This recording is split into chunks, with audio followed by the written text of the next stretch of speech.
नमस्कार. तुम्हा सर्वांचे खूप खूप स्वागत आहे माझ्या यूट्यूब चॅनलवर. तुम्हा सर्वांचा आजचा दिवस खूप छान, सुखाचा, समाधानाचा आणि आनंदाचा जाओ हीच देवासमोर प्रार्थना करून पुन्हा एका नवीन व्हिडिओला सुरुवात करते. उद्या 9 ऑगस्ट आणि उद्या वार शनिवार. उद्या आलेली आहे श्रावण पौर्णिमा. याला नारळी पौर्णिमा असे देखील म्हणतात.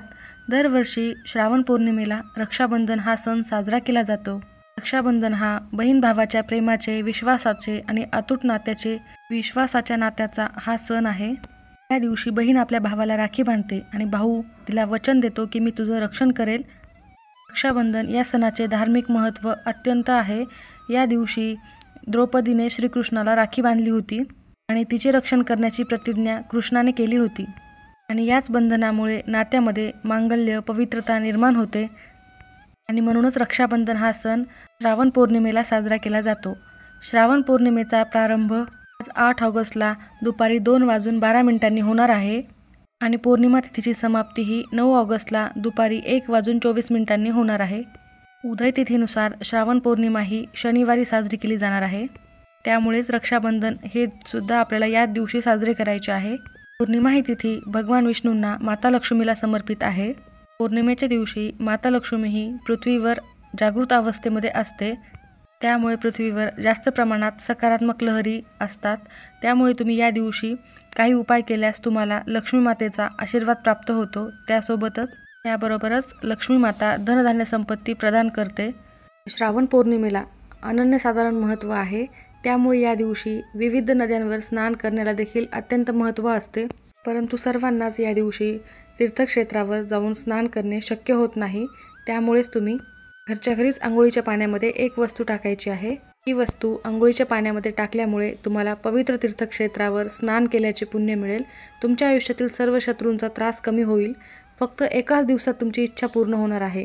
त्यामुळे तुम्ही काहीच नाही केले तरी चालेल, पण सकाळी अंघोळीच्या पाण्यामध्ये ही एक वस्तू आवर्जून टाकावी. त्यामुळे तुम्हाला तुमच्या आयुष्यातील 7 पिढ्यांचे दारिद्र्य नष्ट होईल आणि तुमच्या आयुष्यातील सर्व संकटे, करणी बाधा असेल तर ती, नजर बाधा असेल, सर्व काही नष्ट होईल. कारण ही वस्तू अंघोळीच्या पाण्यामध्ये टाकल्यामुळे तुमच्यावरील सर्व जे काही नकारात्मक दोष आहेत ते सर्व दूर होणार आहेत. त्यामुळे उद्या पौर्णिमेच्या दिवशी या शुभतिथीवर तुम्ही ही एक वस्तू आवर्जून टाका. तर कोणती आहे, संपूर्ण माहिती कोणत्या वेळेत टाकायची आहे हे सुद्धा आपण याच व्हिडिओमध्ये बघणार आहोत. त्यामुळे व्हिडिओ स्किप न करता शेवटपर्यंत बघा आणि माहिती आवडल्यास नक्की लाईक करा, शेअर करा आणि सबस्क्राईब नक्की करा. बेल आयकॉनला नक्की प्रेस करा, ज्यामुळे असेच नवनवीन व्हिडिओ तुम्हाला लवकरात लवकर बघायला मिळतील. आता मी तुम्हाला जो उपाय सांगणार आहे तो तुम्हाला उद्या शनिवारी करायचा आहे. या दिवशी रक्षाबंधन आहे आणि उदय तिथीनुसार या दिवशीच पौर्णिमा तिथी देखील आहे. घरातील लहानातल्या लहान आणि सर्वात मोठ्या व्यक्तींपर्यंत सर्वांनी हा उपाय करायचा आहे. काही दिवसांचं महत्त्व हे खूप जास्त असते. आपल्या आयुष्यातील सर्व प्रगतीवर हे खूप महत्त्वाचे काम करत असते. आणि श्रावण पौर्णिमा तिथी म्हटलं की स्नानाला आणि दानाला विशेष महत्त्व आहे. म्हणूनच श्रावण पौर्णिमेला प्रत्येकाने हा उपाय आवर्जून करायचा आहे. श्रावण महिन्यातील या पौर्णिमेला तुम्ही स्नान आणि दान केल्याने तुमच्या आयुष्यातील सर्व समस्या नष्ट होतात. धार्मिक मान्यतेनुसार या दिवशी काही महत्त्वाच्या वस्तू पाण्यामध्ये टाकून त्या पाण्याने स्नान केल्याने पितृदेवतांचा आशीर्वाद प्राप्त होतो. पितृदोष दूर होतो. सर्व प्रकारचा ग्रहदोष देखील दूर होतो. त्यासोबतच तुमच्यावर बाधा किंवा नजर बाधा झाली असेल तर ती देखील दूर होते. बऱ्याच वेळा खूप कष्ट आणि मेहनत करूनही आपल्या प्रत्येक इच्छा पूर्ण होतात असं नाही. कधीकधी आपली खूप दिवसाची एखादी इच्छा असते. तर अशा काही इच्छा पूर्ण होण्यासाठी आपल्याला हा उपाय करायचा आहे. तसेच आपल्याला आपल्या आयुष्यामध्ये संपत्ती, समृद्धी, प्रसिद्धी मिळावी यासाठी प्रत्येकाचीच खूप इच्छा असते. त्यासाठी प्रत्येक माणूस सतत प्रयत्न करत असतो. त्याचबरोबर आपल्या आयुष्यात कुबेर देवतांचा, माता लक्ष्मीचा आशीर्वाद कायम असावा. आपल्या प्रत्येक मेहनतीला यश मिळावं. त्याबरोबरच घरामध्ये अखंड लक्ष्मी नांदावी. त्यासाठी हा उपाय अत्यंत प्रभावी मानला जाणार आहे. कधीकधी आपल्या घरामध्ये लक्ष्मी येत असते, भरभरून पैसा येतो, पण तो घरामध्ये टिकत नाही. या अर्थ लक्ष्मी तुम्हाला प्रसन्न आहे पण तुमच्या घरामध्ये स्थिर नाही आहे. तर त्यासाठी देखील असे उपाय अत्यंत प्रभावी ठरतात. तसेच तुमच्या आयुष्यात एखादा शत्रू असेल, शत्रूचा तुम्हाला वारंवार त्रास होत असेल, तुम्हाला सतत नकारात्मकता जाणवत असेल. कधीकधी आपल्या आजूबाजूलाच असे लोक असतात की ते आपल्यासमोर आपल्या तोंडावर गोड बोलतात पण माघारी आपल्याविषयी सतत वाईट विचार करत असतात. त्यामुळे आपल्याला कळत नकळत याचा त्रास, मानसिक त्रास सहन करावा लागतो. अशा वाईट विचार करणाऱ्या शत्रूंमुळे आपल्या अनेक कामांमध्ये सतत अडचणी येत असतात. तर असा शत्रू नष्ट होण्यासाठी देखील हा उपाय अत्यंत प्रभावी मानला जातो. ही वस्तू जर आपण अंघोळीच्या पाण्यामध्ये टाकली तर आपलं आत्मा मन शुद्ध होते, पवित्र होते. कधीकधी आपण काही कामानिमित्त बाहेर जात असतो. कुठली जागा चांगली नसते, तिथं कधी अपघात घडलेले असतात किंवा नकारात्मक एखादी ऊर्जा असते, त्यामुळे आपल्याला त्याचा त्रास होऊ शकतो. ती ऊर्जा आपल्या घरी येत असते व घरामध्ये देखील नकारात्मकता जाणवायला सुरुवात होते. तर अशा काही गोष्टी घडू नयेत म्हणून देखील असे उपाय करणे आणि अशा शुभतिथीवर करणे अत्यंत महत्त्वाचे आहे. पौर्णिमा तिथीला विशेष महत्त्व आहे. पौर्णिमा तिथी ही महिन्यातून एकदाच येत असते.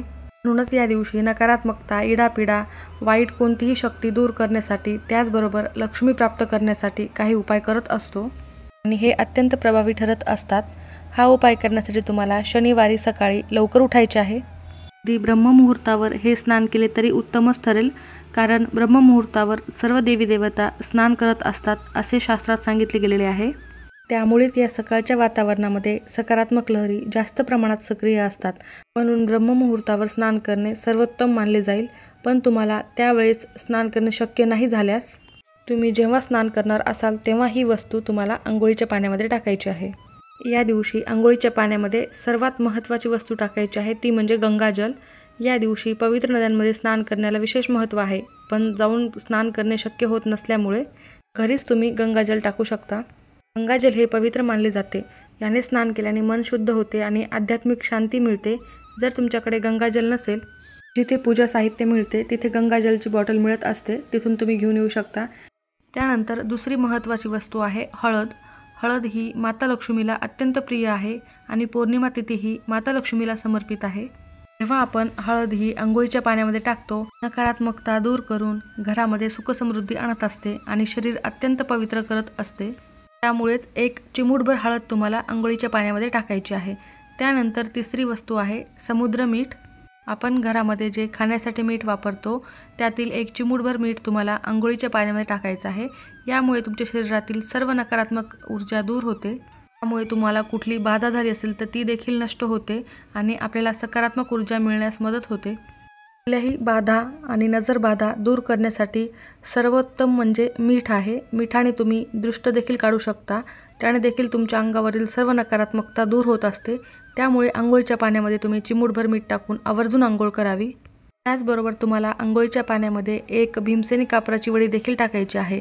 जर तुमच्याकडे कापूराचं तेल असेल, तेल नसेल तर मग तुमच्या घरामध्ये जो कापूर आहे, भीमसेनी कापूर असेल तर उत्तमच आहे. तो नसेल तर तुमच्या घरामध्ये जो कापूर आहे त्याचं बारीक पावडर करायचं आहे व चिमूटभर आपल्याला अंघोळीच्या पाण्यामध्ये टाकायचे आहे. यामुळे आपल्या कुंडलीतील काही ग्रहदोष असतील तर ते दूर होतात. त्याचबरोबर वाईट शक्ती देखील नष्ट होत असतात. कापूर टाकून स्नान केल्याने आपल्या आयुष्यातील सर्व शत्रू नष्ट होतात. त्याचबरोबर एक पवित्रता आपल्या अंगामध्ये निर्माण होते. या सर्व वस्तू टाकून तुम्हाला या दिवशी स्नान करायचे आहे. स्नान करत असताना ओम नमो भगवते वासुदेवाय नमः या मंत्राचा जप करायचा आहे किंवा हर हर गंगे हा देखील मंत्र तुम्ही म्हणू शकता. तुमचं स्वच्छ स्नान झाल्यानंतर तुम्ही स्वच्छ कपडे परिधान करायचे आहेत. त्यानंतर देवघरातील देवांची विधिवत पूजा करून घ्यायची आहे. वातावरण प्रसन्न करून 1 रुपयाचं एक नाणं घ्यायचं आहे. ते तुम्हाला हळदीमध्ये बुडवायचं आहे. हळद ओली करून घ्यायची आहे व त्यामध्ये ते नाणं बुडवून घ्यायचं आहे. हे नाणं तुम्हाला माता लक्ष्मीच्या समोर ठेवायचं आहे आणि नाण्याला हळद, कुंकू, अक्षता वाहून घ्यायच्या आहेत. धूप दीप ओवाळून घ्यायचा आहे. दोन्ही हात जोडून नामस्मरण करायचे आहे. माता लक्ष्मीला प्रार्थना करायची आहे व त्यानंतर संध्याकाळी हे नाणं तुम्हाला उचलून घ्यायचं आहे आणि तुमच्या पर्समध्ये ठेवायचं आहे किंवा तिजोरीमध्ये ठेवायचं आहे.